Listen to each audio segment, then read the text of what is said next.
what I'll say off the bat, the average new car, $35,000 now. So this car is literally half that. So is this half the car? Or is it 98%, 95, 98%? That's the question I'll answer by the end. With the new, for 2018 Kia Rio, I've reviewed a higher trim of this car. This is the base model, and what's neat about this car is it starts under $15,000. This model here is just over 15. Let me show you around it and show you why you actually get quite a lot, and a few areas where, you know, if you have a few extra grand, there are a few things you might want to upgrade. Coming around to the front here, this one definitely looks different than the higher trim levels.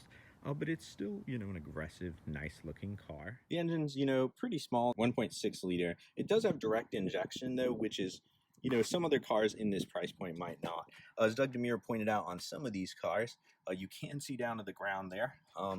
Again, obviously it doesn't affect aero too badly because this car gets amazing MPGs. We'll talk more about that in the drive review. One thing you don't get, it's mostly cosmetic, is you can see the wheels there. They're definitely different on this model. They're, you know, more of a hubcap than an actual rim. Again, also, I believe on the higher trim models, these are color-coded to the car. This color is actually pretty cool. It's a metallic, and it's called Silky Silver. And again, that comes standard.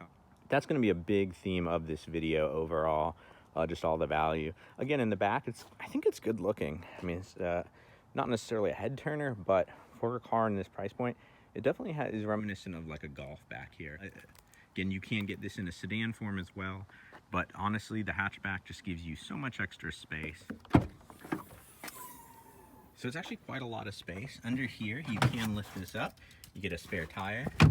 But yeah, even without the seats folded down. One nice touch I love is there's this cubby area here where you can just stick things you don't want sliding around, folded down. It is an incredible amount of storage in there. So that's really neat. And again, you do get this privacy guard here.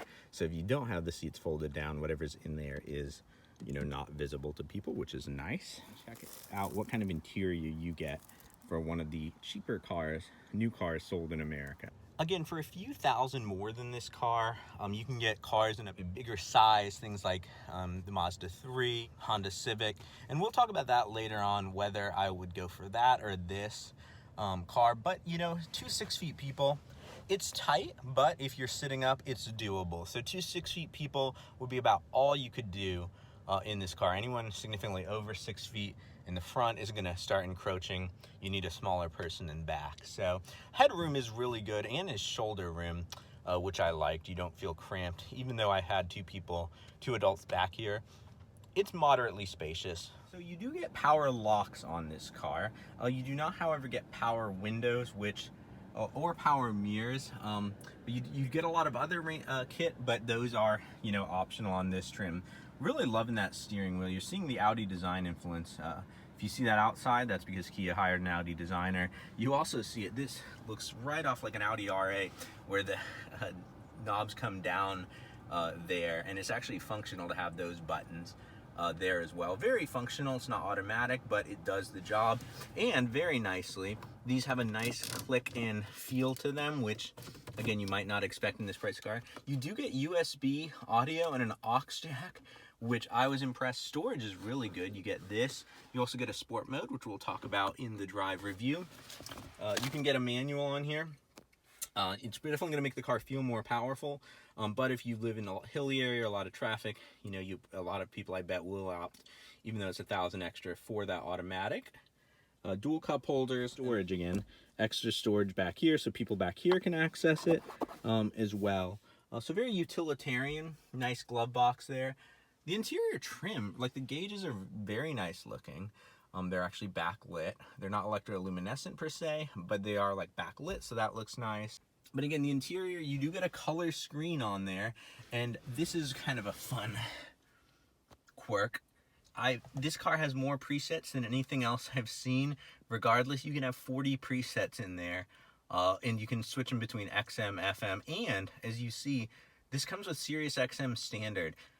That's actually a really nice touch. This one doesn't have a backup camera. I thought those were mandatory, but maybe that goes into effect like next year. Full steering wheel. Again, it does come with a trip computer, which is very nice.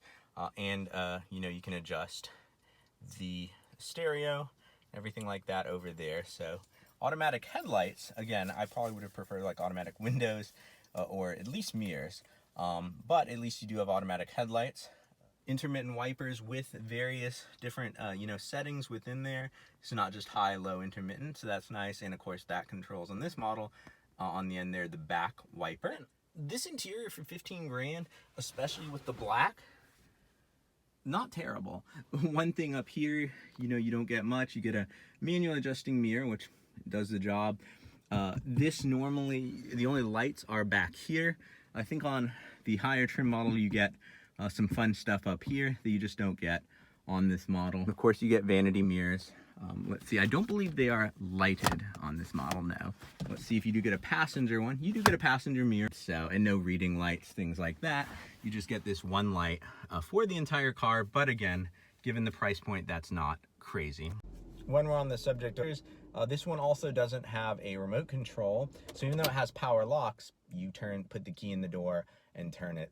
That is something, I know the price point is low, but that's like a feature, if you got any gently used car in the $15,000 price point, you definitely would get. One thing I noticed when I was closing the door, these do close easily and well. This car feels fairly solid and well built, especially for something, and you're gonna hear me say this a lot, this starts at 15 grand. You also get Continental Pro Contact tires. Now, if this were a sportier car, I would argue the lack of power windows or power seats or anything like that actually saves a ton of weight. And when you close this door, when you grab it without the hinge, it does feel significantly lighter. I don't know how much weight it saves on the actual car, but it could be a fair amount. Really quite nice for like cloth seats. I kind of like that they have that pattern there. That's kind of fun and funky. And they're moderately comfortable for around town. Longer trips, probably not as much, at least for me personally, but that's probably one area they could, slightly improve. But safety-wise, obviously there aren't any safety features like blind spot monitoring. You can get those, obviously, as you go up the trims. But there are a lot of airbags in this car. There are side airbags, head airbags, front airbags. Another couple of cool features that I was actually surprised this car had, standard, in addition to stability control, it has something called vehicle stability management.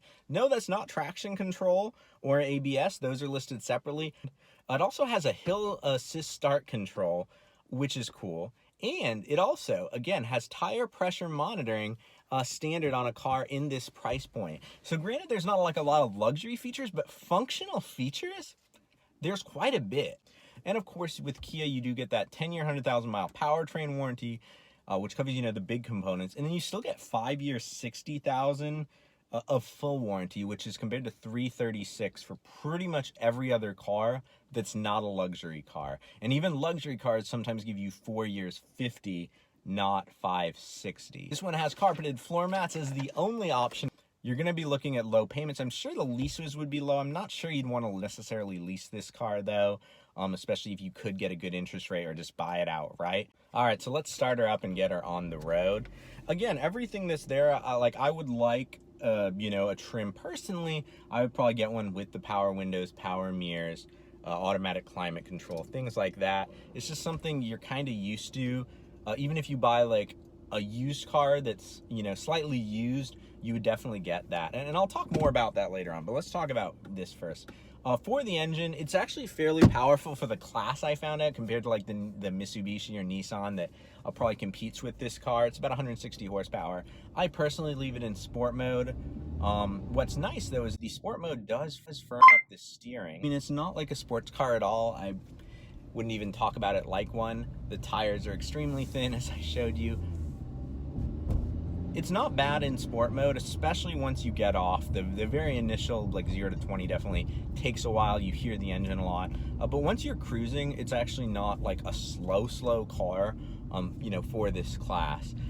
And the suspension's fairly flat. Like if you really push it, obviously, you're not gonna get too much out of it. But when you put it in sport mode, the steering is, Kia does a really nice job. They're better than Hyundai when they tune their electric systems. It doesn't give you feel, but it definitely hefts up. I leave this car in sport mode a lot. You'd have to see if you bought it, whether it's, how much that kills your MPG. I'm gonna do a quick 0 to 60 run on this car because why not? Also, the brakes, by the way, very, very nice and all right, let's do it. I had it in sport. I don't know if that'll actually help. 40, 50, 60. So yeah, the very initial 0 to 20 definitely takes a while. I think with the manual it might actually, like I said, be faster. But again, the whole 20 to 40 is actually pretty quick. And then as you were seeing at the end there, the 40 to 60, you know, that takes a while on here. I'm gonna take it out of sport mode because I don't know if you can hear it on the camera. Sport mode definitely makes the engine, you hear the engine a lot, kind of like you would in like a Miata or something. It's not necessarily a great mechanical sound though. It's sort of just a, I mean, I hope you were able to hear it. It's kind of like a hum. Even at redline, it just kind of hums slightly louder than it's humming normally. Wish there was a sport model trim of this car. That's something I personally, you know, would get. Like I said, steering is pretty good. Again, for the class, it's actually surprisingly good. The brakes are, you know, very grippy. It kind of goes exactly where you put it, and it's flat. Ride quality is, it's not uncomfortable, but that's where I get into, would I buy this car with my own money? I understand the class, you know, the buyer for this car wants something super reliable, super steady, that'll just get them where they need to go. And I think for someone who absolutely wants a new car because of like financing, things like that, or their absolute budget is that, you know, 15, 16, you know, grand, and that's all they have, or used, you know, these are probably, I don't, you know, several thousand less, even gently used examples. However, even other cars from Hyundai Kia, like the Elantra, which you can get for a few thousand more. If you want the sporty choices, a few thousand more, you can get in a Mazda 3 for, you know, in that price point. So again, if budget is your primary concern, and you don't need kind of like something a little bigger, or are, you know, not able to go a few extra thousand, it's a very good, competent car. If you are able to go, you know, or gonna get a higher trim of this especially, like I'll post that review now. Well, next time, my speedy racers, drive on.